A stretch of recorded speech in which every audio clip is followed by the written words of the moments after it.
Hi student, कैसे हैं आप लोग? अच्छे होंगे। चलिए, आज हम लोग कुछ इम्पोर्टेंट फार्मूला मेंसुरेशन यानी क्षेत्रमिति के बारे में जाने हैं। हम लोग ये क्लास 8, 9, 10 के लिए बेस्ट है और ये फार्मूला जो है आपको मैथ बनाने में बहुत ही हेल्प होगी। इससे चलिए हम लोग देख लेते हैं। बहुत ही हेल्प होगी। सबसे पहला है ब्रीथ। ब्रीथ यानी कि ब्रीथ तो जानती होंगे, सर्कल क्या होता है? सर्कल। ब्रीथ यानी कि गोलाकार, जैसे आपका गाड़ी का चक्का पहिया हो गया, साइकिल का पहिया हो गया, है कि नहीं? वो गोलाकार यानी कि ब्रीथ। उसके बारे में थोड़ा जान लेते हैं। ब्रीथ यानी कि उसको सर्किल बोलते हैं, ठीक है। सबसे पहली बात यहाँ पर देखना है कि ये जो होती है ये आपका व्यास होगा। क्या हो गया? ये आपका व्यास हो गया। क्या बोलेंगे इसको? व्यास। ये आपका केंद्र होगा। और कहा जाता है कि ये जो व्यास है इसको हम बोलेंगे जीवा। क्या बोलेंगे? ब्रीथ की जीवा बोल सकते हैं।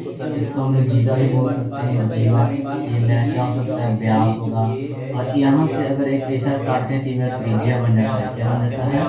त्रिज्या, यानी कि इसको हम लोग आर बोलते हैं। क्या बोलते हैं? आर। ये मेरा केंद्र। ओके बच्चों, ठीक है। यहाँ पर मैं लिख दिया हूँ नोट में कि ब्रीथ की सबसे लंबी जीवा व्यास कहलाती है। क्या कहलाती है? ब्रीथ की सबसे लंबी जीवा व्यास कहलाती है। देखिए, ब्रीथ की सबसे लंबी जीवा क्या कहला रही है? व्यास कहला रही है। सबसे लंबा है ना ये व्यास हो गया, ठीक है।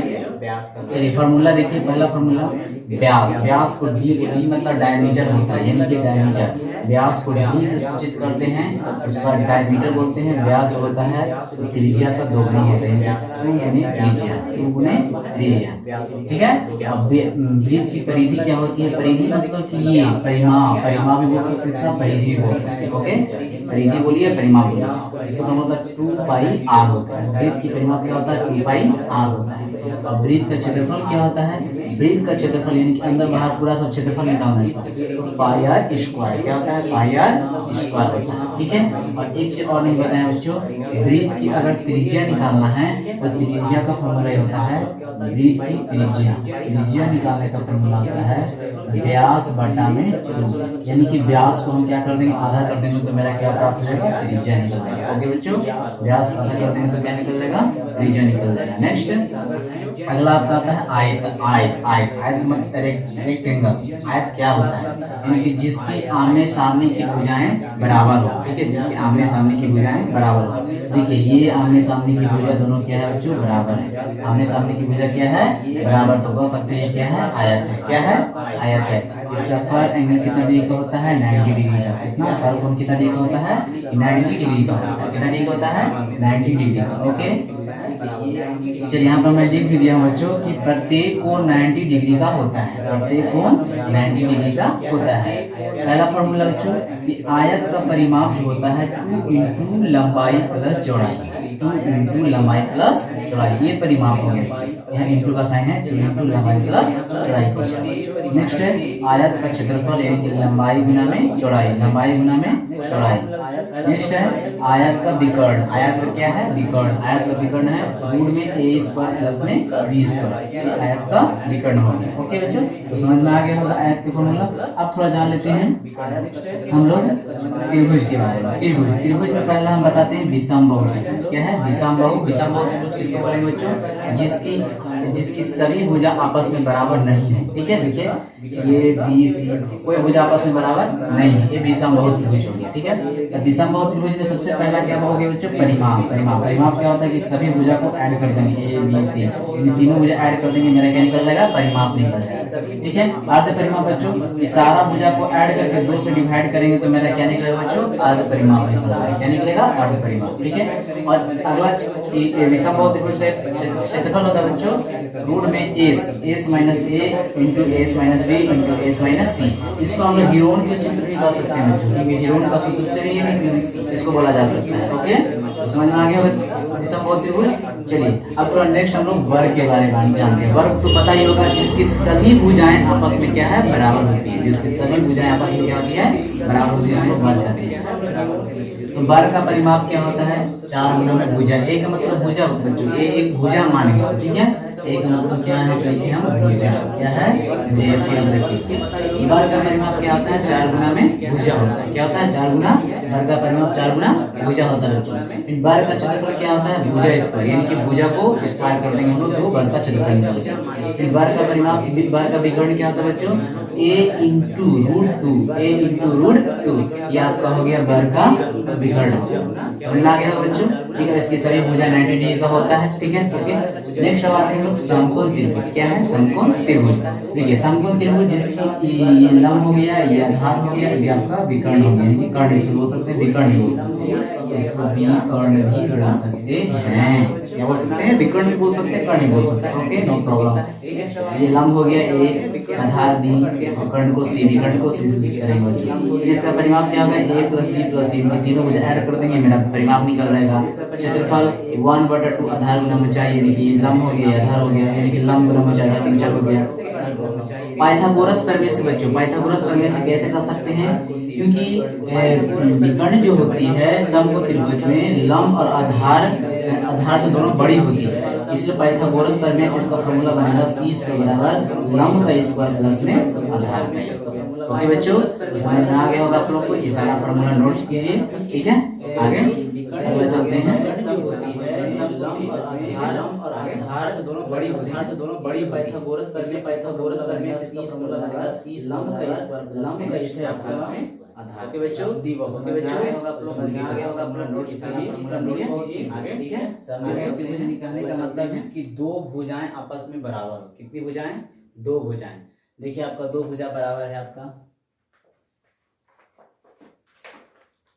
कितनी भुजाएं? दो भुजाएं आपकी बराबर हो। देखिए ये दोनों भुजा बराबर नहीं है, ये दोनों भुजा बराबर नहीं है, ठीक है। समद्विबाहु मतलब कहने का मतलब कि जिसकी दो भुजाएं आपस में बराबर होती है। ओके, तो इसका परिमाप क्या होता है? देखिए 2 इंटू ए प्लस बी होता है। क्या होता है? 2 इंटू ए प्लस बी। ओके, यानी कि यहाँ 2a प्लस बी लिख सकते हैं, ये परिमाप हो गया इसका।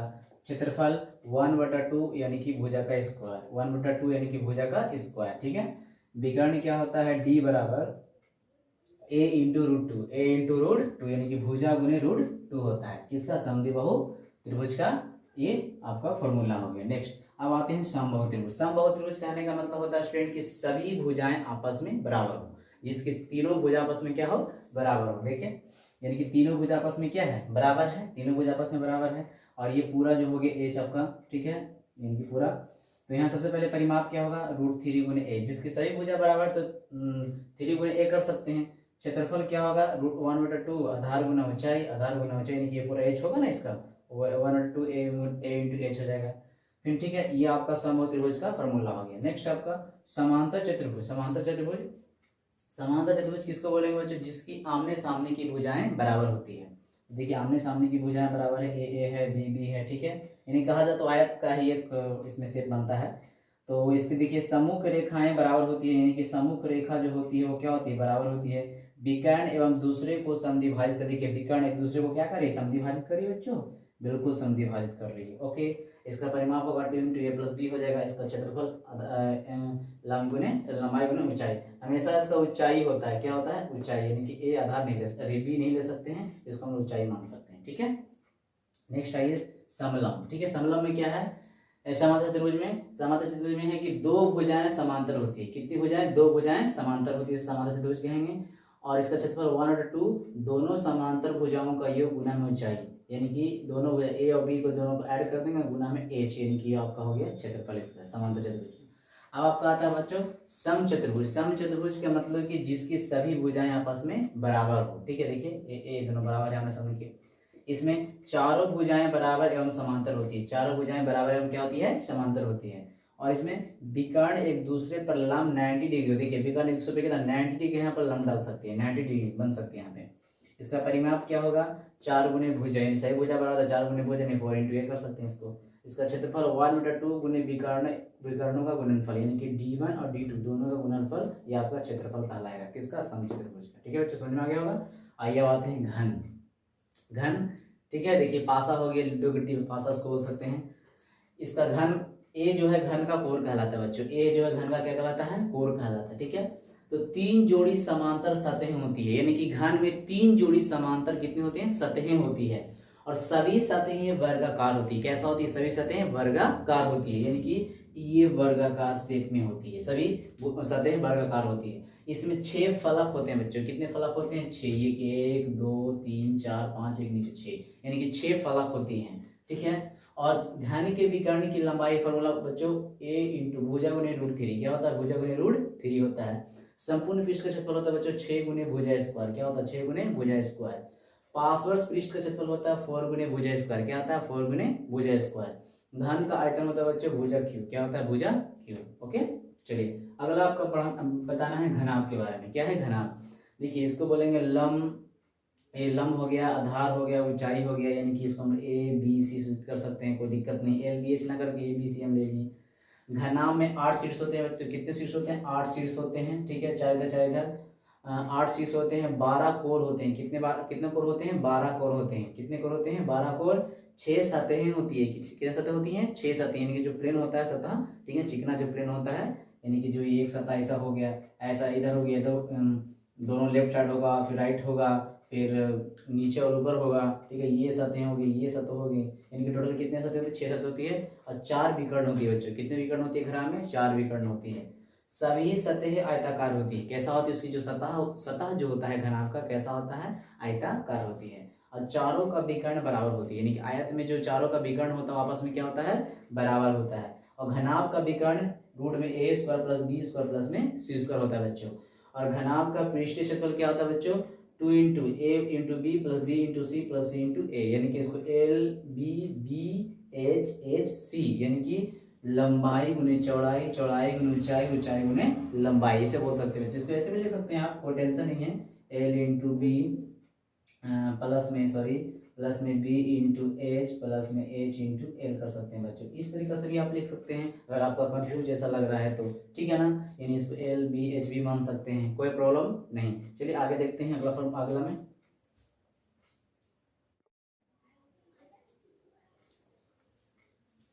नेक्स्ट है बच्चों बेलन। देखिए बेलन को सिलेंडर बोलते हैं, ठीक है, यानी कि बेलन ये हो गया आपका ऊंचाई, ठीक है, पूरा व्यास हो जाता है, लेकिन ये आधा यहाँ पे त्रिज्या हो गया, यानी आर बोलते हैं, ये एच होता है, ठीक है, आर को त्रिज्या, एच ऊंचाई। तो बेलन का वक्र पृष्ठ का फॉर्मूला क्या होता है बच्चों, बेलन का वक्र पृष्ठ का फॉर्मूला होता है 2 पाई आर एच, क्या होता है, 2 पाई आर एच होता है। बेलन का आयतन क्या होता है बच्चों, पाई आर स्क्वायर एच होता है, क्या होता है, पाई आर स्क्वायर एच। फिर बेलन का संपूर्ण पृष्ठ अंदर बाहर सब मिला के टोटल इसका क्षेत्रफल कितना होता है बच्चों, तो 2 पाई आर और कोष्ठ में आर प्लस एच होता है, ठीक है। अब आइए खोखले बेलन में होल सिलेंडर क्या होता है, खोखले बेलन का वक्र पृष्ठ बच्चों 2 pi into r one plus are two कोष्ठ में इंटू में एच होता है। ये हो गया आपका खोखले बेलन का वक्र पृष्ठ। मैंने खोखले बेलन का संपूर्ण पृष्ठ का क्षेत्रफल बच्चों, खोखले बेलन के संपूर्ण पृष्ठ का क्षेत्रफल 2 पाई कोष्ठ में are one plus are two into H plus 2 pi R one का whole square plus are two का होल स्क्वायर। ओके, ये खोखले बेलन का क्या हो गया, संपूर्ण पृष्ठ। अब खोखले बेलन का आयतन क्या होता है बच्चों, pi h into r one का whole square minus r two का होल स्क्वायर।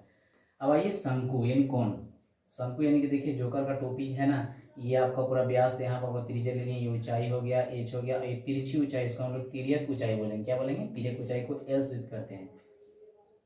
तो शंकु का वक्र पृष्ठ हो गया बच्चों पाई आर एल हो गया, क्या हो गया, पाई आर एल हो गया। शंकु का आयतन हो गया बच्चों 1/3 पाई आर स्क्वायर एच होता है, क्या होता है, आर स्क्वायर एच होता है। ये शंकु का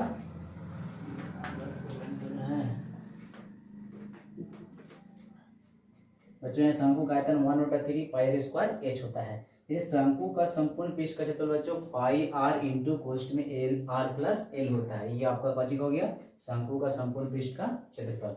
नेक्स्ट बच्चों अगर एल निकालना है, तिर्यक ऊंचाई निकालने का फॉर्मूला होता है बच्चों एच स्क्वायर प्लस में आर स्क्वायर। तिर्यक ऊंचाई अगर निकालना है, तिर्यक ऊंचाई निकालना है तो उसके लिए फॉर्मूला एच स्क्वायर प्लस में आर स्क्वायर होता है, ठीक है। शंकु का छिन्नक, छिन्नक का मतलब कहने का मतलब बच्चों बाल्टी देखे है ना, बाल्टी, वो छिन्नक हो गया। ये पूरा ऊंचाई हो गया, ये आर वन हो गया, आर टू होता है, ये तिरछी एल हो गया। छिन्नक का वक्र पृष्ठ होता है पाई एल इंटू कोष्ठ में are one plus are two, ये दोनों आर वन क्या होगा, ऐड हो जाएगा।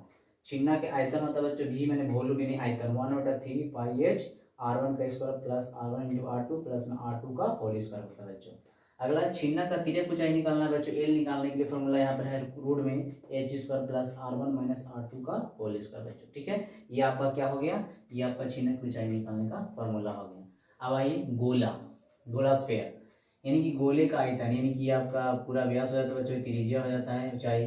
तो गोले का पृष्ठ क्षेत्र होता है बच्चों 4πr²। क्या होता है 4πr²।